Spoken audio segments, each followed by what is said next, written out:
écoutez la voix de Quintus Horatius Flaccus, le fameux poète, le seul, l'unique, Horace, c'est moi. Sans doute vous souvenez-vous de cette histoire monstrueuse que j'ai révélée dans mes écrits, celle de ce jeune homme napolitain capturé et torturé par une bande de sorcières plus infâmes les unes que les autres et dirigé par la plus ignoble d'entre toutes, Canidie. Ces monstres ont capturé un jour le jeune et beau Caius Lucius, vendu aux puces, et le tourmentèrent de 1000 manières jusqu'à ce qu'il en meure de faim, de soif, de douleur. Mais dans son dernier souffle, le supplicié promit de se venger et maudit particulièrement Canidie. Les furies n'en eurent cure, elles réduisirent le reste du corps desséché de ce pauvre vendu aux puces pour le mêler à la préparation de leurs immondes potions, drogues et poisons dont seules les sorcières connaissent les funestes usages. Là s'est arrêté mon écrit, car la suite est trop insoutenable et étrange pour être rédigée, mais par la grâce des dieux, invoquée par mes muses, Clio et mes pomènes, elle va se dérouler de suite sous vos yeux. Voyez, Canidie est là. Déjà, vous pouvez la reconnaître aux cornes qui ornent sa coiffe. Elle semble attendre quelqu'un. En effet, elle a donné rendez-vous à Folia, rebut de Rimini, mais celle-ci tarde à venir. Prenons, avec l'aide des dieux, son apparence.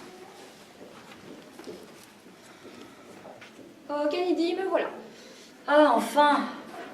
Je commençais à m'inquiéter. Tu sais pourtant à quel point j'aime me faire désirer. Enfin, l'heure n'est pas à la plaisanterie. As-tu eu des nouvelles de Véa et Sagan, nos comparses? Aucune depuis la dernière histoire que nous avons menée ensemble ici, en ta ville de Naples, et qui avait pour but de faire revenir ton amant d'entre les morts. Au fait, est-il revenu? Non, le sort n'a pas fonctionné. Mais je crains qu'un autre ne soit revenu. Un autre? Te serais-tu trompé d'amant? L'heure n'est pas à la plaisanterie, je t'ai dit. Si tu n'as pas de nouvelles de Sagan et Véa ces derniers temps, c'est parce qu'elles sont mortes. Mortes? Ces chères vieilles choses?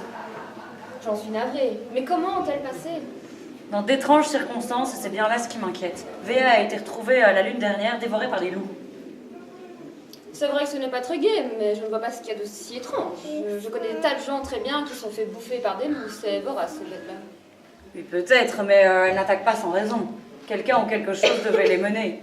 Quant à Sagan, elle a eu une vision, et elle a été tellement chamboulée qu'elle a pris de l'eau dans laquelle elle avait par inadvertance versé elle-même du poison, et elle en est morte. Sagan a toujours été tête en l'air. Combien de fois ne lui ai-je pas répété qu'un jour sa distraction lui serait fatale? Oui, peut-être, mais ça ne nous dit pas ce qu'elle a vu. Et je ne sais pas si tu te souviens de ce que nous a dit notre victime quand on était réunis toutes les quatre.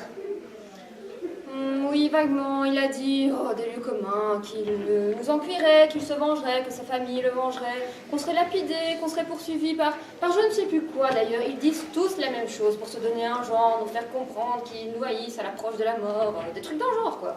Oui, je m'en souviens assez bien, il a dit qu'on se ferait poursuivre par des loups.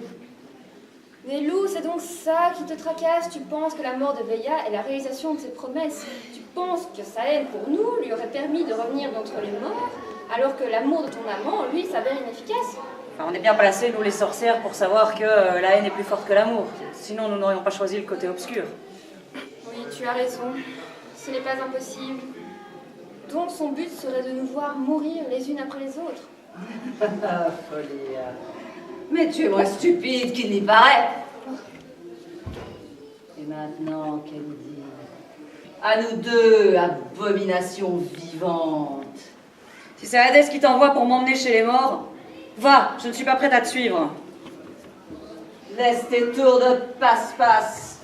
Pour les mortels, c'est vivant. Je n'en suis plus grâce à toi.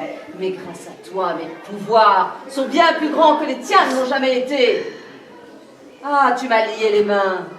Ah, tu m'as laissé mourir de faim, de soif, jusqu'à ce que je sois desséché. Meurs! Et voici comment mourut la pire plaie de Naples, victime de ses propres sorts. Mais méfiez-vous qu'à son tour Canidie ne revienne d'entre les morts, plus puissante que jamais, pour poursuivre ses funestes desseins. Tu crois pas si bien dire, vieux fou. Approche, mon dieu Opus. J'ai gardé ici quelques friandises pour que tous ces gens nous suivent chez les morts. Et lequel osera affronter la mort? Il y a ici la mort lente, la mort rapide.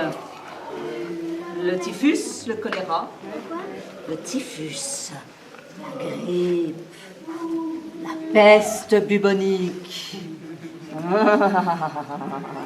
Faudra regarder dans le dictionnaire pour voir ce que c'est.